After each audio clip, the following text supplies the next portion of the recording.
नमस्कार दोस्तों, स्वागत है आपका स्टडी फॉर सिविल सर्विसेज में। वीडियो को पूरा देखिए। कोई भी आपका फीडबैक है, कोई सजेशन है, तुरंत वीडियो में कमेंट करके जरूर बताइए। अच्छा लगे तो वीडियो लाइक जरूर कर लीजिए और ऐसे वीडियो लगातार फ्री में पाने के लिए चैनल को तुरंत सब्सक्राइब कर लीजिए और बेल आइकन को जरूर टैप कर लीजिए ताकि आगे भी सारे वीडियो आपको मिलते रहे। यूट्यूब में फॉलो करते हैं तो प्लीज ये वाला फ्री टेलीग्राम चैनल जरूर ज्वाइन कर लीजिएगा। सारे नोटिफिकेशन, सारे अपडेट यहीं पे आते हैं, ध्यान रखिएगा। स्टडी फॉर सिविल सर्विसेज का कोई भी पेड ग्रुप अगर आपको ज्वाइन करना है तो सिर्फ 856480969066089753864455 यही नंबर है हमारे, सिर्फ जहां पे कॉल या व्हाट्सएप कर सकते हैं।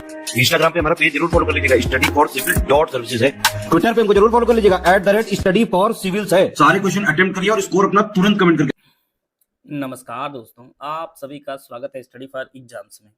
दोस्तों, ये इलाहाबाद हाई कोर्ट के सामान्य अध्ययन सीरीज का 8वां वीडियो है। इससे पहले 7 वीडियो आ चुकी है, जिसका लिंक इस वीडियो कमेंट बॉक्स में पिन कर दिया गया है। जो लोग पूर्व की वीडियो ना देखें वो उसकी पूर्व की वीडियो देख सकते हैं। तो आइए हम लोग वीडियो शुरू करते हैं। देखते हैं पहला प्रश्न। बहुआयामी गरीबी सूचकांक में शामिल हैं स्वास्थ्य, शिक्षा, जीवन स्तर। इसके लिए 4 ऑप्शन दिया गया, आप लोग ऑप्शन पढ़ लीजिए। बहुआयामी गरीबी सूचकांक जो जारी किया जाता है उसमें 3 चीजें शामिल की जाती है। उसमें शिक्षा भी आता है, स्वास्थ्य भी आता है और आपका जीवन स्तर आता है। स्वास्थ्य, शिक्षा और जीवन स्तर तीनों चीजें जो है शामिल होती हैं बहुआयामी गरीबी सूचकांक के लिए। तो इसका डी ऑप्शन है वो आपका सही है। प्रथम आंग्ल मराठा युद्ध की समाप्ति निम्नलिखित में से किसके द्वारा की गई थी? सूरत संधि, पुरंदर संधि, वडगांव समझौता या सालबाई संधि। प्रथम आंग्ल मराठा जो युद्ध हुआ था उसकी जो समाप्ति हुई थी वह सालबाई संधि के द्वारा जो है इसकी समाप्ति हुई थी। इसका जो ऑप्शन डी है वो आपका सही है। इसमें जो है ब्रिटिश ईस्ट इंडिया कंपनी और मराठों के बीच जो संधि हुई थी ये 17 मई 1782 को यह संधि हुई थी। इसका जो ऑप्शन डी है वो आपका सही है। यहाँ पे 4 नदियां दी गई है, आपको बताना है कौन सी नदी जो है खंभात खाड़ी में जाकर गिरती है। ताप्ती नदी, साबरमती नदी, माही नदी, लूनी नदी। इसके लिए 4 ऑप्शन दिया गया, आप लोग ऑप्शन पढ़ लीजिए। खंभात खाड़ी में गिरने वाली नदियों में ताप्ती है, साबरमती है और माही है। लूनी जो नदी है यह राजस्थान के अजमेर में जो इसका उद्गम होता है और यह जो है गुजरात के कच्छ के रण में जो दलदली भूमि है वहीं पर जाकर समाप्त हो जाती है। तो यह तीनों जो नदियां हैं ये खंभात खाड़ी में जाकर गिरती हैं। तो इसका जो ऑप्शन 1, 2, 3 जो ऑप्शन ए में दिया गया है, ताप्ती, साबरमती और माही जो नदियां हैं ये खंभात खाड़ी में जाकर गिरती हैं। ये ऑप्शन इसका सही है। संयुक्त राष्ट्र संघ के अनुसार विश्व की जनसंख्या 8 अरब कब हुई थी? आपको एग्जैक्ट डेट बताना है क्योंकि आगामी परीक्षा के लिए काफी इंपॉर्टेंट है डेटा कि 8 अरब आबादी भारत में पूरे विश्व की कब हुई थी। 1 जुलाई 2022, 8 अक्टूबर 2022, 15 नवंबर 2022 या 12 जनवरी 2023। तो पूरे विश्व की जो जनसंख्या है वह 15 नवंबर 2022 को पूरे विश्व की जनसंख्या जो है वह 8 अरब हो गई थी। और जैसा कि हम लोग जानते हैं कि जनसंख्या सबसे अधिक वाले जो देश हैं उनमें आपका इंडिया पहले स्थान पर है। इसके बाद आपका चाइना है, फिर अमेरिका है और फिर आपका इंडोनेशिया है। तो यह जो है टॉप 4 जो है सबसे अधिक आबादी वाले देश हैं। तो सी ऑप्शन इसका सही है। यहाँ पर आपको सम्मिलित करना है, एक तरफ संस्थान है, दूसरी तरफ उसका स्थल दिया गया है। भारतीय सब्जी अनुसंधान संस्थान, Indian institute of sugar cane research, भारतीय कालीन तकनीकी संस्थान, भारतीय पशु चिकित्सा अनुसंधान संस्थान, भदोही, वाराणसी, बरेली और लखनऊ। जैसा कि हम लोग जानते हैं कि भारतीय सब्जी अनुसंधान संस्थान जो आपके यह वाराणसी में स्थित है। Indian institute of sugar cane ये आपके लखनऊ में स्थित है। भारतीय कालीन तकनीकी संस्थान ये आपके भदोही में है और भारतीय पशु चिकित्सा अनुसंधान संस्थान ये आपके बरेली में है। इस प्रकार जो है इसका जो सही आंसर है वो ऑप्शन ये आपका 2413 ये ऑप्शन आपका सही है। भारतीय सब्जी अनुसंधान संस्थान आपके वाराणसी में है। Indian institute of sugar cane संस्थान जो है ये आपके लखनऊ में है। भारतीय कालीन तकनीक संस्थान ये आपके भदोही में है और भारतीय पशु चिकित्सा अनुसंधान संस्थान आपके बरेली में है। इसका जो ऑप्शन 2413 जो दिया गया है वो आपका ऑप्शन सही होगा। आते हैं अगला प्रश्न लोग। भारत में दूसरी सबसे अधिक बोली जाने वाली भाषा कौन सी है? बंगाली, तेलुगु, तमिल या मराठी। जैसा कि हम लोग जानते हैं कि भारत में सबसे अधिक बोली जाने वाली भाषा आपकी हिंदी है। हिंदी के बाद जो दूसरी सबसे अधिक बोली जाने वाली भाषा है वह आपका बंगाली है, और फिर आपका आता नंबर तीसरा स्थान मराठी का आता है, और फिर आपका तेलुगु का आता है, तो यहाँ पे दूसरी भाषा पूछी गई है जो आपकी बंगाली है। ए ऑप्शन इसका सही है।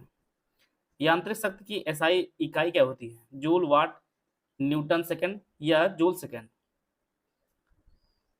तो शक्ति की जो एसआई जो मात्रक होता है वह वाट होता है, जिसे हम लोग जूल प्रति सेकंड के नाम से भी जानते हैं। जूल प्रति सेकंड को भी हम लोग वाट के नाम से जानते हैं। बी ऑप्शन इसका सही है। निम्नलिखित विटामिनों में से कौन सा एक रक्त के लिए स्कंदन में कार्य करता है? Vitamin A, vitamin B, vitamin D या विटामिन के? तो रक्त के स्कंदन में कार्य करने वाला जो विटामिन होता है वह आपका विटामिन के होता है। इसका जो ऑप्शन डी है वह आपका सही है। गोल्डन गर्ल पुस्तक के लेखक कौन है? सुनील गावस्कर, पीटी उषा, सचिन तेंदुलकर या कर्णम मल्लेश्वरी? तो गोल्डन गर्ल जो पुस्तक है इसकी रचना जो है वो पीटी उषा जी ने की है। इसका जो ऑप्शन बी है वो आपका सही है। इन्हें जो है queen of track and field के नाम से भी जाना जाता है, और पीटी उषा जी का जन्म जो है केरल में हुआ था। यह एक एथलीट है। इसका जो ऑप्शन बी है वो आपका सही है। यहाँ पे 4 स्थल दिए गए हैं, आपको बताना कौन सा स्थल जो है सिंधु घाटी सभ्यता का स्थल नहीं है। रोपड़, कालीबंगा, पाटलिपुत्र, लोथल।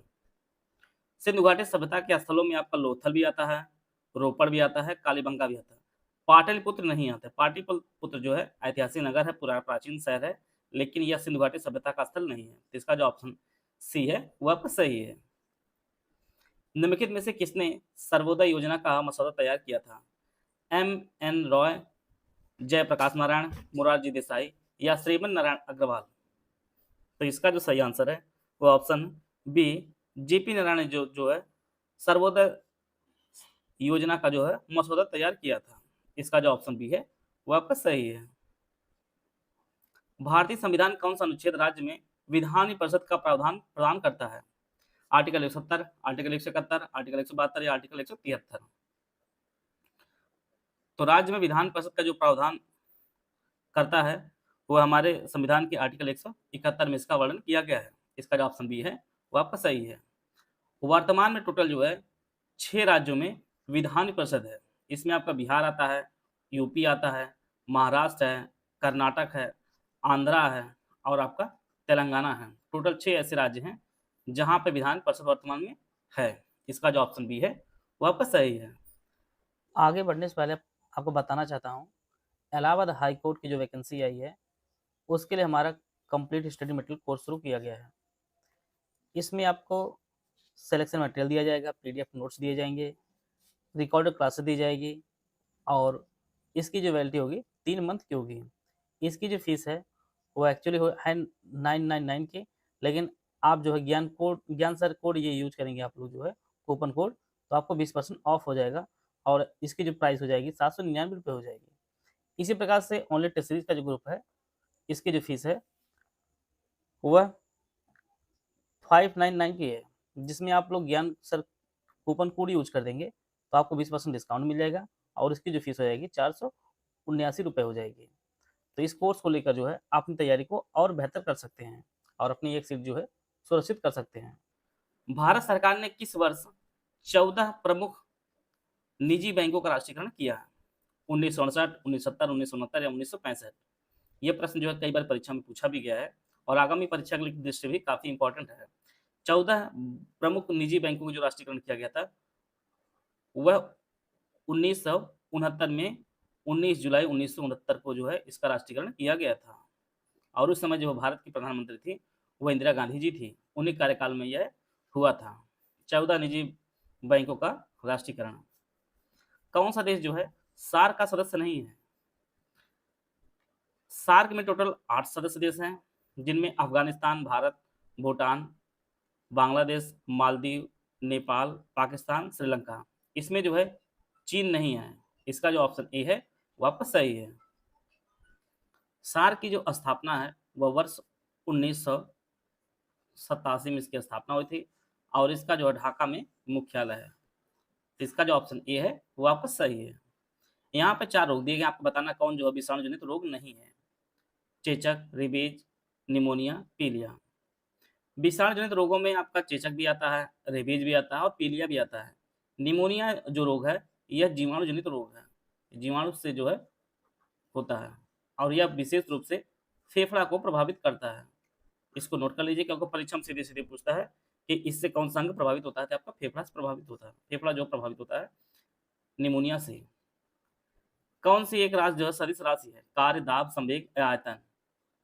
तो सदिश राशियों में जो है आता है आपका सिर्फ संवेग जो है एक सदिश राशि है, बाकी कार्य, दाब और आयतन ये सभी जो है अदिश राशियां हैं। इसका जो ऑप्शन सी है वो आपका सही है। रानी की वाव किसने बनवाया है, उदयामती, भानुमति, महिष्मति या शकुंतला? रानी की वाव जो है यह गुजरात के पाटन में स्थित है और इसे जो है 11वीं शताब्दी में बनवाया गया था।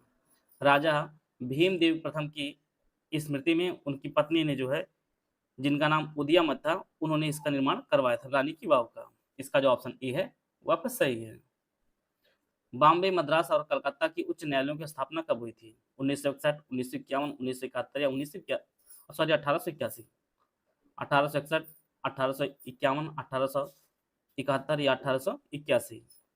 तो बॉम्बे, मद्रास और कलकत्ता में जो है उच्च न्यायालय की जो स्थापना हुई थी वह 1861 में हुई थी। इसका जो ऑप्शन ए है वो आपका सही है। बॉम्बे, मद्रास, कलकत्ता में जो है हाई कोर्ट जो बनाया गया था वो 1861 में बनाया गया था। इसका जो ऑप्शन ए है वो आपका सही है। कौन से ऊतक जो है पौधे को सहारा देते हैं और भोजन संग्रहित करते हैं, मेरिस्टेमेटिक ऊतक, पैरेंकाइमा, कोलेनकाइमा या स्क्लेरेंकाइमा? तो इसका जो सही आंसर है वो ऑप्शन बी, पैरेंकाइमा जो है ये पौधे को सहारा देते हैं और साथ में जो है भोजन संग्रहित करते हैं। इसका जो ऑप्शन बी है वह आपका सही है।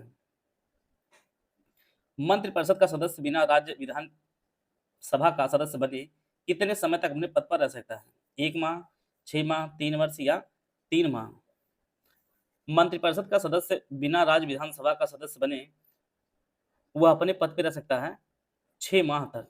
इसके अंदर जो है वह चाहे विधान परिषद हो चाहे विधानसभा में जो है का जो है वह सदस्य बनना अनिवार्य हो जाएगा उसके लिए, और यह जो है 6 माह तक जो है अपने पद पर रह सकता है। इसका जो ऑप्शन बी है वह आपका सही है।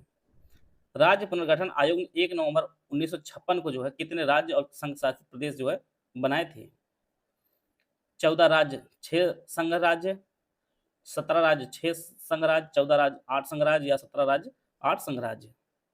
तो इसका जो सही आंसर है वो ऑप्शन 14 राज्य बने थे और 6 जो आपका संघ राज्य बनाए गए थे 1 नवंबर 1956 को राज्य पुनर्गठन आयोग द्वारा। इसका जो ऑप्शन ए है वो आपका सही है। आते हैं अगला प्रश्न लोग, इंदिरा गांधी राष्ट्रीय मानव संग्रहालय कहाँ स्थित है, दिल्ली में, भोपाल में, लखनऊ में, कलकत्ता में? तो राष्ट्रीय इंदिरा गांधी राष्ट्रीय मानव संग्रहालय जो स्थित है ये आपके भोपाल में स्थित है। इसका जो ऑप्शन बी है वह आपका सही है। उत्तर प्रदेश में पूर्वांचल एक्सप्रेसवे मार्ग जो है किस जिले से नहीं गुजरता है, अयोध्या, बस्ती, आजमगढ़ या मऊ? तो उत्तर प्रदेश में जो पूर्वांचल एक्सप्रेसवे है यह टोटल 9 जिलों से होकर गुजरता है। यह शुरू होता है लखनऊ से, लखनऊ, फिर आपका बाराबंकी आता है, फिर तीसरा जो आपका आता है वो अमेठी आता है, फिर सुल्तानपुर आता है, फिर अयोध्या, अंबेडकर नगर, आजमगढ़, मऊ और आपका गाजीपुर। टोटल जो है 9 जिलों से गुजरता है और इसकी कुल लंबाई 340.8 किलोमीटर जो है इसकी कुल लंबाई। इसमें जो है बस्ती नहीं आता। इसका जो ऑप्शन बी है वो आपका सही है। जीएसटी परिषद का अध्यक्ष कौन होता है, वित्त मंत्री, आरबीआई गवर्नर, वित्त सचिव या प्रधानमंत्री? तो जीएसटी परिषद का जो अध्यक्ष होता है वह वित्त मंत्री होता है। वर्तमान में जो है निर्मला सीतारमण जी इस पद पर आसीन हैं। इसका जो ऑप्शन ए है वो आपका सही है। और यह जो है हमारे संविधान के 279 ए के तहत जो है संवैधानिक निकाय से बनाया गया है और जीएसटी को जो है संविधान संशोधन 101 द्वारा जो है पारित किया गया है और पूरे भारत में जो है जुलाई 2017 को जो है पूरे भारत में लागू किया गया है। ये ऑप्शन इसका सही है। भारत की जन औसत पहल में शामिल होने वाला पहला देश कौन सा है, थाईलैंड, सिंगापुर, इंडोनेशिया, मॉरिशस? तो भारत की जन औसत पहल में जो शामिल होने वाला पहला देश है आपका वह मॉरिशस है। मॉरिशस जो है जन औसत पहल में शामिल होने वाला पहला देश है। इसका जो ऑप्शन डी है वो आपका सही है। टोटल आपको जो इस वीडियो के माध्यम से प्रश्न सॉल्व कराए गए हैं, आप लोग बताइएगा कितने प्रश्न आपके जो है सही हो रहे थे, और जिससे आपको पता चले कि आपकी तैयारी का जो स्तर है वो कितना अच्छा है और अभी कितना इम्प्रूवमेंट आपको अभी करना है। मिलते हैं नेक्स्ट वीडियो में, तब तक जय हिंद, जय भारत।